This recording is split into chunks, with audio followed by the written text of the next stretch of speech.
Welcome to Heart Speak Podcast, episode 97, Trusting Our Senses. So I wonder how you're getting on. I hear that it's pretty hot in various parts of the world, so I hope you have a good fan or a means of staying cool. We're hot here in the desert, but we kind of expect that, and we do have the privilege of having some AC. But everything is hotting up.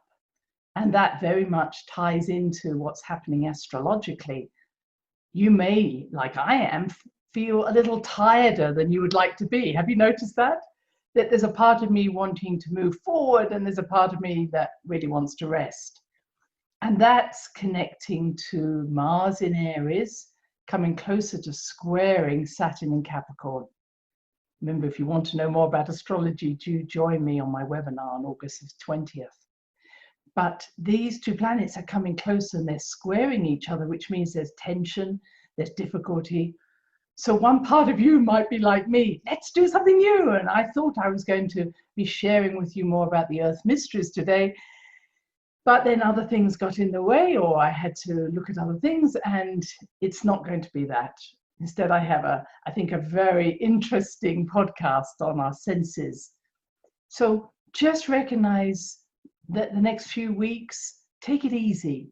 Not to say don't start anything new, although we are just coming up to a new moon, not a good time to start anything before, I think the 19th of August it is, but be ready to start afterwards, but also be preparing yourself and recognizing that with Saturn in Capricorn, it's saying reflect on what's the most effective use of your energy? Where are you putting energy that doesn't work for you? Where do you need to build better boundaries for yourself? Of course, we're all being told to build lots of boundaries, but where do we need to build healthier boundaries so that we can move forward in a healthy way? And it's also saying letting go of any responsibilities we may have towards other people that may not be our business. And we've looked at this before of where are we invading other people's space? Where are we invading their karma? And where do we need to step back? And certainly that's been something that I've been noticing over these last few days of how still I get triggered by my immediate thought is, what did I do wrong? Okay, that's my Virgo rising. But where I step back from that, I breathe that out and I reconnect to the core of who I am, I see that that has nothing to do with me, that I'm very willing to be accountable for what I have done, but not to take responsibility for everybody else's actions or behaviors or emotions. Does that make sense to some of you? Maybe you're like me. So this is very much about where do I need to create healthy boundaries, not just for myself, but for others, letting other people experience their own lives. And recently in a meditation, I saw myself in, as you often hear me say, in the center of a flower with all the petals. But this time the center was like, I don't know if you've ever seen that palette of colors that you can get when you go for a DIY shop, where you kind of spread out all the colors and you say which color or which shade of that color do I want. And that's how I saw it. It was almost as if all those petals not only had one level, they had multiple levels and they had multiple shades of each color, but they also showed me that I could choose how I fanned out that selection. I hope you're following me. If you've been to a DIY shop, you'll understand what I'm saying. But it felt that it was my choice as to which colors I hid. In other words, no, I don't want that color, and which color I do want. And I'm sure any of us who have decorated our homes understand what I'm saying there, where you get this huge palette and you're going, no, that color, no, yes. And then you have a choice of colors and a choice of shades to go with those colors. And you slowly get closer to what you want, and you then say, that's exactly the shade of exactly the right color I want. And hopefully your partner and your family agree with you. But I'm saying that's what I saw in a meditation, was this ability to have full choice. And what I saw was, if I may say, hundreds of different colors. And yet I was really focusing on what the colors were that I was resonating with, and hiding the others behind, or shutting them down, one might say. So it felt very natural to decide that today we would talk about more of those senses that we were talking about last time when we were talking, I was talking about the third eye, and that was visual. But it showed me in this meditation how much we all know what is right for us. We all resonate with different colors, with different shades. And when I work with color, and it can be, and I suggest to people, please choose a shade that works for you. It's that ability to literally see one color, let's say blue, and take it through the whole spectrum of blue, from the very pale sky, what we'd say sky blue, to that very deep, what we might call royal blue, almost going into an indigo. So that when we work with color as a therapy, it's a magical thing to do, which is to just think of one color, such as blue, and say, which color does my body need today? Which color does my soul resonate with today? And it may not be that you have that color in your wardrobe, but you can shower yourself with that color and allow yourself to have that experience and bring it into your body, into your soul. And on a future podcast, we'll take that to a greater depth. But I wanted you to understand that we know what's right for us. We know what tastes right, what smells right, what sounds right, etc., etc. And I want each of us to trust our senses. I've heard teachers, spiritual teachers, often say, oh, don't go, they're very superficial. But I'm not just talking about your nose. I'm talking about your clairvoyant, or your clairsentience, your clairnosmos, that's clear nose, or clear smell. The deeper levels of sensitivity that exist, again, like a palette. Yes, we have the sensitivity to certain smells that we may say, oh, I don't like that. But it's interesting that when we use intuition, we have words like, it didn't smell right, or it doesn't taste right. And if I say, oh, it just didn't smell right, or it didn't taste right, you're not going to say, what are you talking about? There's something in us that knows that we have that deep sense that when something doesn't smell right, it smelled fishy, that maybe is a description that we might use, we know exactly what we're talking about. And so watching our language, looking at how we use just taste and smell as a metaphor for that deep resonance with our being.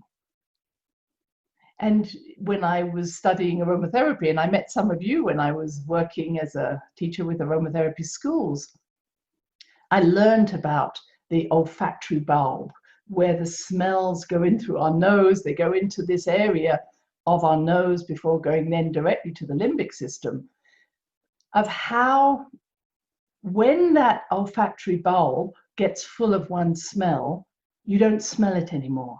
Have you noticed that? So I know I occasionally wear perfume and someone will say, wow, that's beautiful. And I won't know what it smells like. Yes? So that when we are full of that smell, when our olfactory bulb has known it, is full of it, we can't smell it anymore. Isn't that interesting? And I often recognize that when we go away, let's say we go away on a holiday, we might come back and smell in our house and go, wow, I don't know if I like that smell, or I like that smell, etc. Sometimes we have to go away from where we've been smelling something to be clear as to whether that's a smell we want to live with. In other words, we go away, empty, tip out our little olfactory bulb, put it back in again, fill it with something new, and then when we come back and we have that same aroma in our home, around the people we work or live with, we have a better idea of what we want to do. So sometimes we make better decisions when we've been away from something. We go back and we go, no, I don't like the smell of this, whatever. And it might be just making better decisions through our smell. Now, on a very practical level, and I like to be practical, during this COVID experience, we've noticed that one of the symptoms is loss of taste and smell. And that's interesting because it's almost like we can't smell. Maybe we're almost overly familiar with it. I could take it that way. But it's also one of the signs of zinc deficiency. And now we know that zinc is essential for cellular immunity, not antibody immunity, cellular immunity. I certainly have taken more zinc than I did before. And I've noticed that my nails are growing, and they were not growing so well. My nails are much harder. I had not actually noticed that I'd lost my sense of smell. In fact, it's very acute. My sense of smell is very good. But I am noticing I needed more zinc. And certainly, it's certainly important for us to recognize that if you're not already taking some zinc. Now, there is a time where you take too much zinc, and it's almost as if that zinc starts to taste not nice. And if I'm just going to be in my medical hat, it's also important to put some copper into your system, because copper and zinc work together. So sometimes when we're out of balance, we get heart palpitations of too much zinc, too little copper. There we are. I just needed to complete that little story. So that's taste and smell. I've looked at seeing. We did a lot of working at seeing, looking at different colors.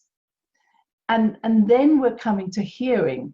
And what's interesting, that we actually hear on many levels. Again, it's called clairaudience. So that I don't know how many of you are clairaudient. That's comparison to clairsentient or clairvoyance. A clairvoyant is being able to see within our eyes.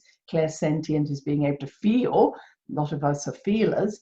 And clairaudient is being able to hear with our inner eyes, ears.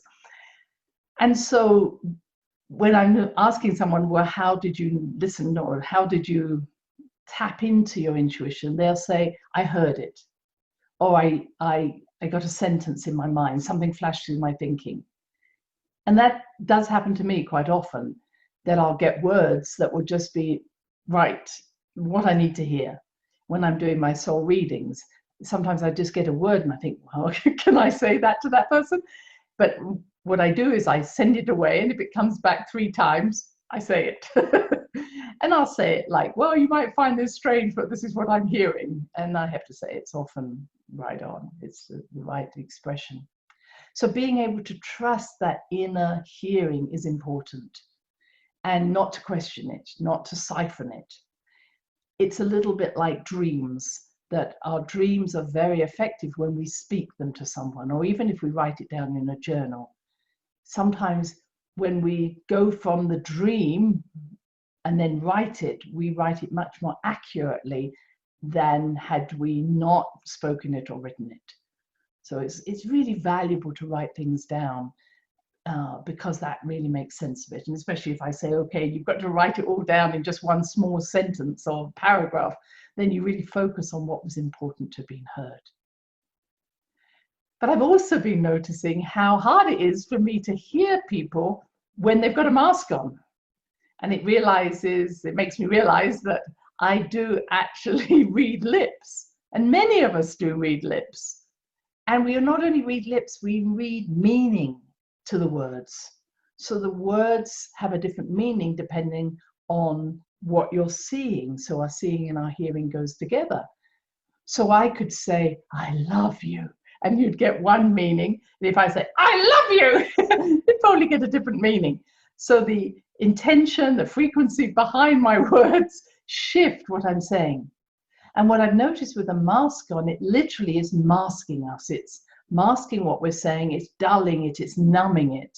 So the words come across, but they don't have that same meaning.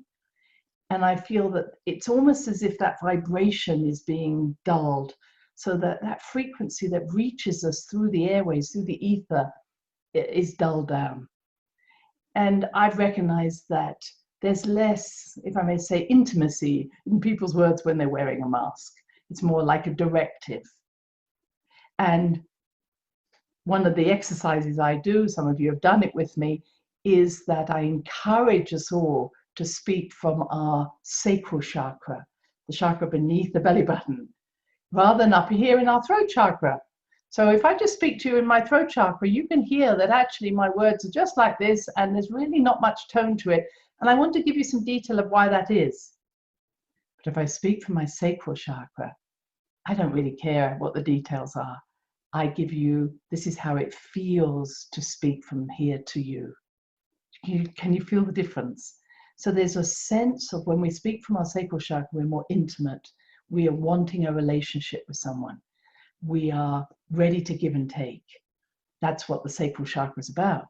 But when we speak from up here, we really don't want a relationship. In fact, all I want you to do is to hear what I have to say and just go away. So I would encourage you, even if you're having to wear a mask or you are wearing a mask through choice, speak from your sacral chakra. Take time, breathe out, so that that communication will be very rich. And what happens is you'll realize you use less words. You actually don't want to give a long description about how you came to the shop or whatever it was that you were doing. You actually want to impart information that is a feeling-based information. And I've also looked at the McGirt process, which says that when we have our eyes closed, we can't tell the difference between the word bar, far, and da. It's fascinating, you really can't. And yet, if I'm speaking them, you can hear the difference, I hope.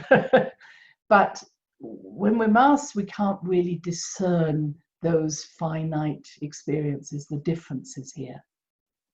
And it reminded me of what's going on at the moment is if we believe that our senses are important to us, and I believe they are very important, as human beings, mammalian, warm-blooded human beings, not having all these senses active and efficient, then we are losing touch with our humanity. So it's interesting that COVID is causing us not to be able to taste or smell, limiting our ability to hear, limiting our ability to speak, and I'm going to talk about touch. So it's very interesting how this desensitization is happening.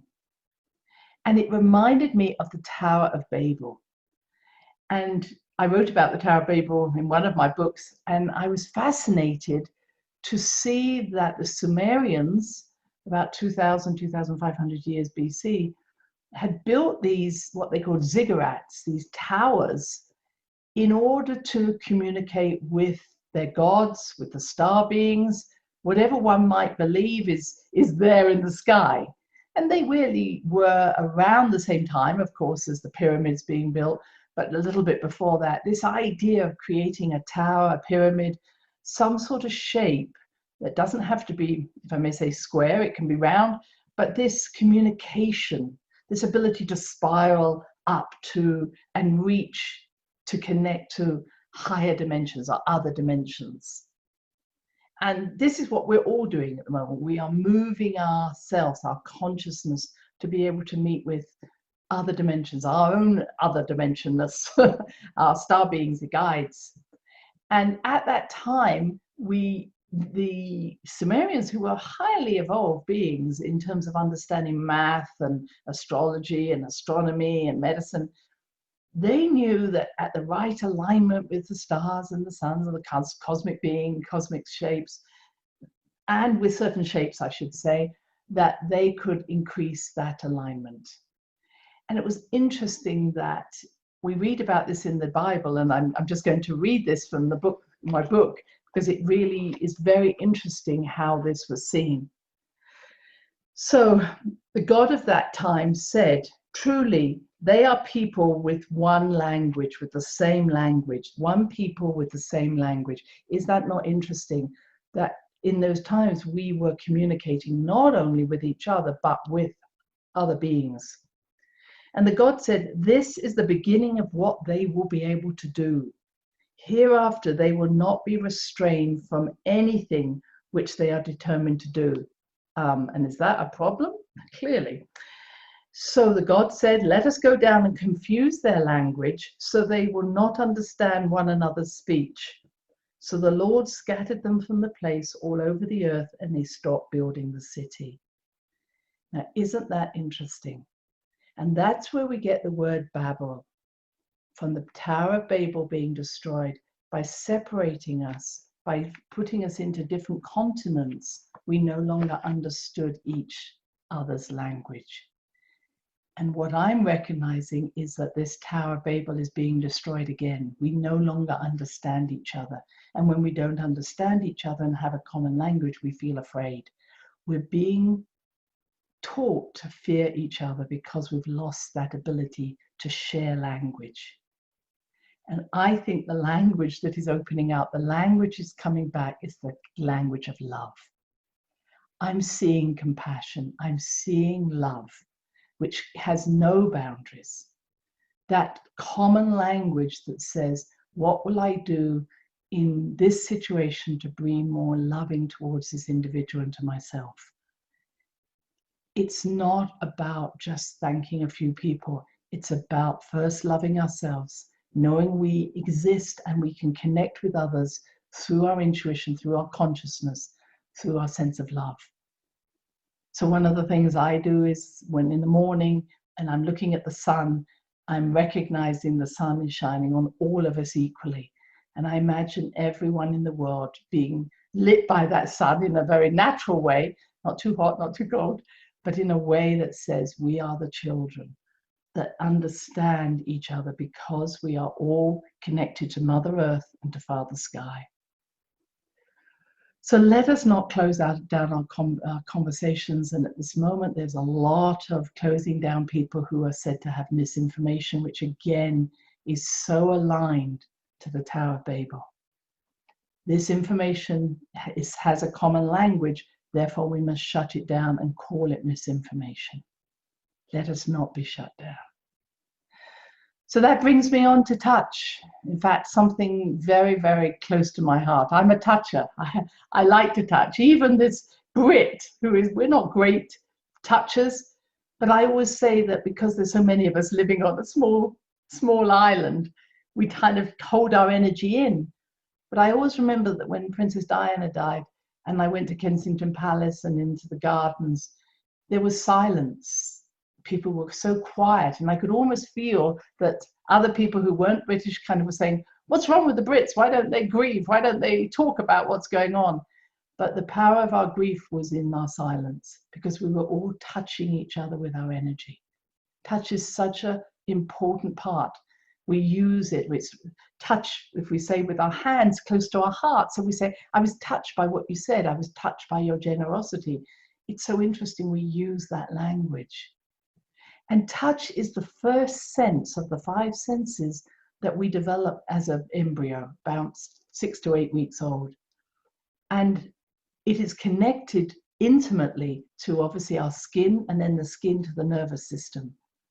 So through our skin, and there's so many different levels of touch and density of touch. In other words, parts of our body are more sensitive to touch than others. And then different senses. Just above your lip is a very sensitive place, which is why we kiss each other. But you might touch noses when you meet someone. You may touch their hands. We touch each other's hands, our own hands to each other, so that we can feel ourselves. So touch is very familiar, and we see babies in the uterus touching, and babies want to be touched. So touch is this extraordinarily sensitive, exquisitely sensitive operating device that allows our nervous system, and that includes our brain, to say, is this an environment that's safe? What gives me comfort? What doesn't give me comfort? It's very aligned to the sympathetic nervous system, the parasympathetic nervous system, much more. And everything about touch is literally informing us of our environment and what we need. And as we grow, the first time when we're out of the womb, the first time where we really experience that touch in a different way is our mother holding us to her breast, to her chest, skin to skin, having eye contact, when she speaks sweet words to us. And with that maternal bonding, we create oxytocin, or oxytocin is released both in the baby and in the mother.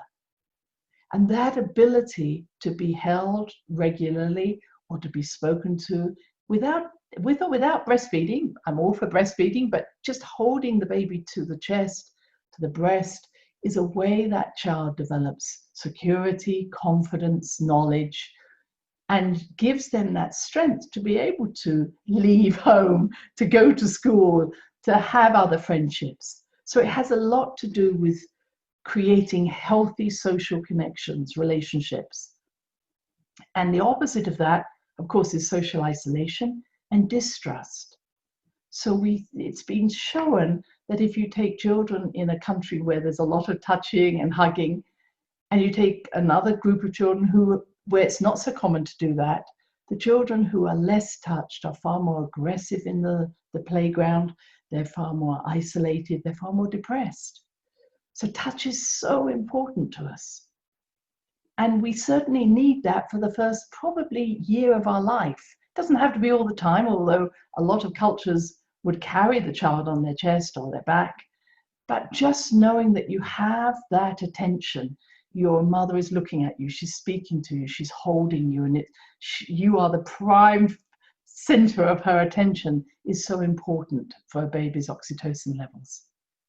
And it's shown if you don't have that in your childhood, when you have a child, you have difficulty bonding with that child. Fascinating. That sense of some continuity. Now, of course, we do get oxytocin in other ways. We might get oxytocin during lovemaking. We might get it from a hug. We only need 20 seconds of a hug to raise our oxytocin levels. We can go for a massage, as long as we're in our body when we're receiving that massage, not thinking in our heads. We can receive that by just touching someone, holding someone's hand. I know as a doctor, I would be constantly just holding someone's hand or rubbing the back of their hand, or with preterm babies, I'd be touching their feet to help them come into this world. There are so many ways in which we can help each other through hugs and touch, simple touch, loving touch. But long before the pandemic, all of that changed. Quite understandably, there was evidence of not appropriate touch that was sexually abusive. And so many times we were told now it's not appropriate for, let's say, a teacher to put suntan lotion on the children, or for a nursery nurse to hold that child on their lap. And I totally understand. Of course, I am shocked when I hear of abuse of children and babies, especially. Nobody should be abused. But the fact of the matter, we've gone overboard. Now nobody can get any touch. And now guess what? With the pandemic, hey, social distancing, no touching. And this is devastating to all of us. I worked a lot with, as I said, aromatherapists who were also massage therapists, and they would tell me stories where they would go into a care home and the person would say to them, "You're the first person to touch me since my husband died," and that was 20 years ago. It is devastating. And why is that? Not only, as I say, we produce oxytocin, but oxytocin reduces stress through reducing the production of cortisol, the stress hormone, and it enhances the immune system. In fact, it enhances killer T cells, which are all important with the virus.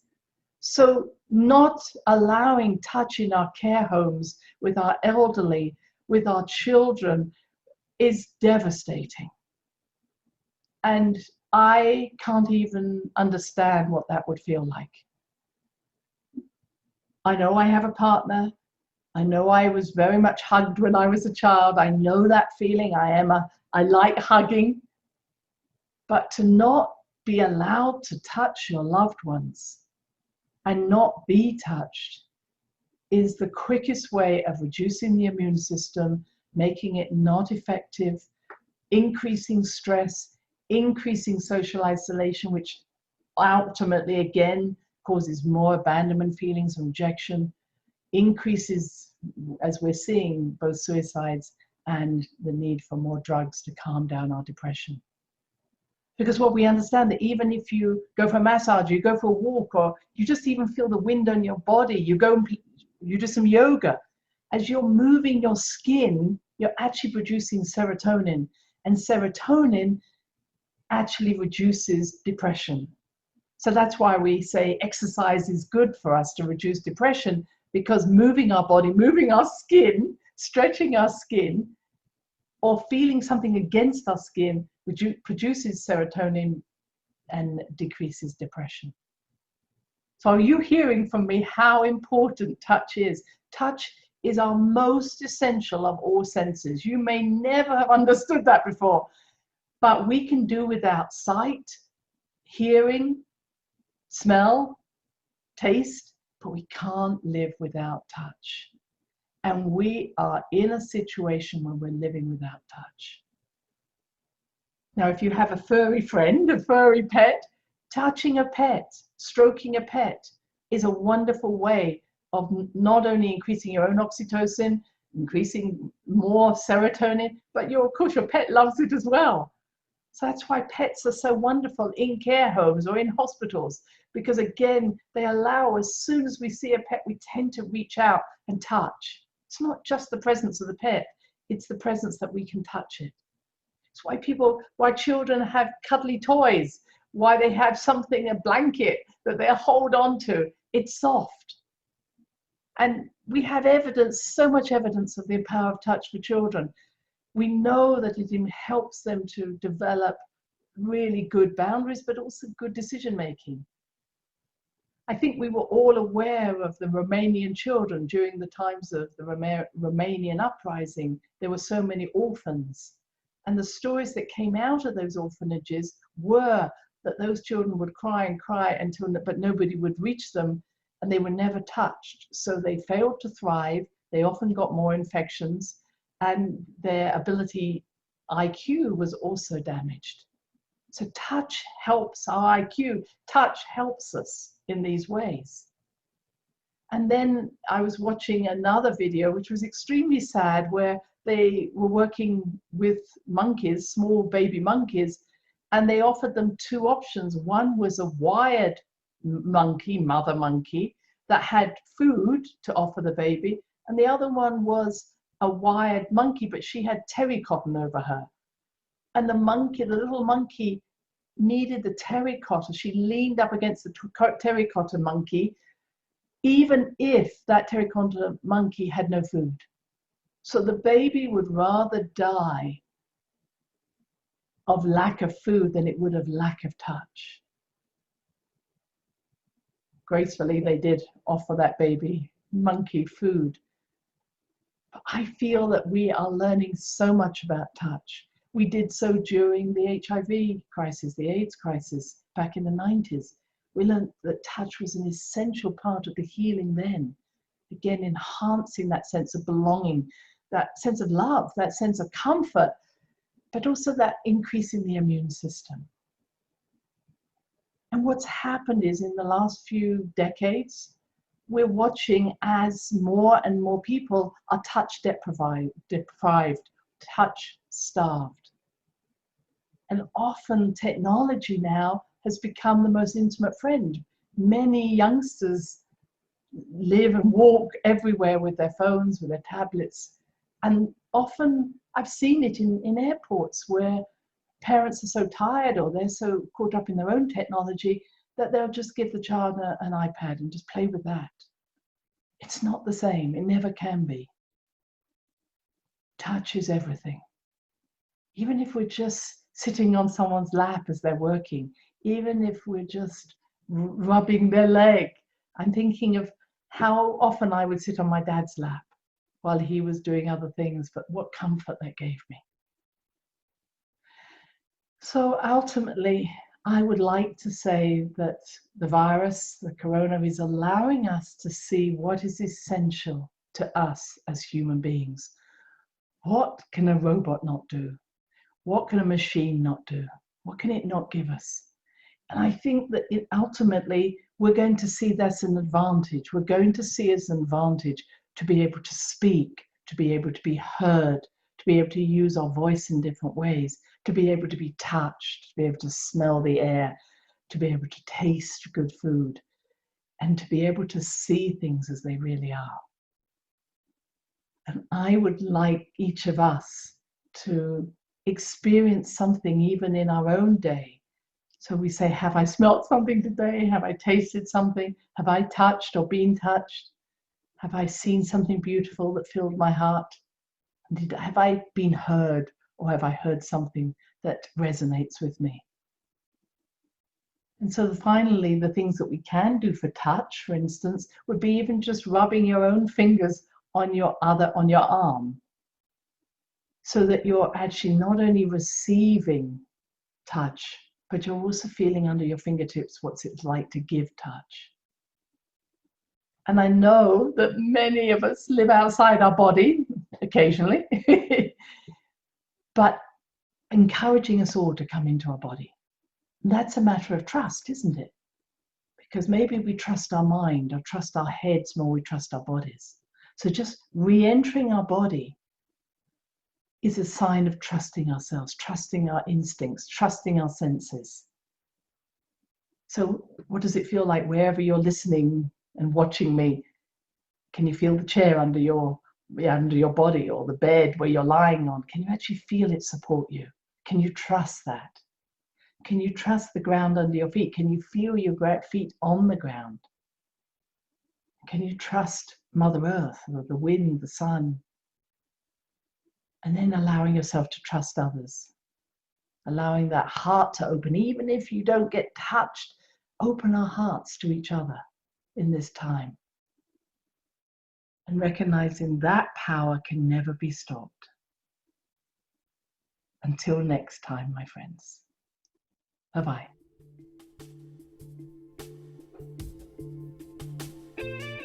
Thanks for listening to the HeartSpeak podcast with Dr. Christine Page.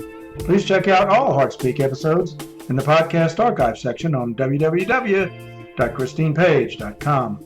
HeartSpeak is also available on iTunes, Spotify, Google Podcasts, Sticher Radio, and now playing on iHeart Radio. You can also watch the archive podcasts on YouTube. Connect with Christine on Instagram, LinkedIn, and Facebook, including her newest Facebook group, The Great Mother Calling. Do share with family, friends, colleagues. Join us next time for another edition of HeartSpeak.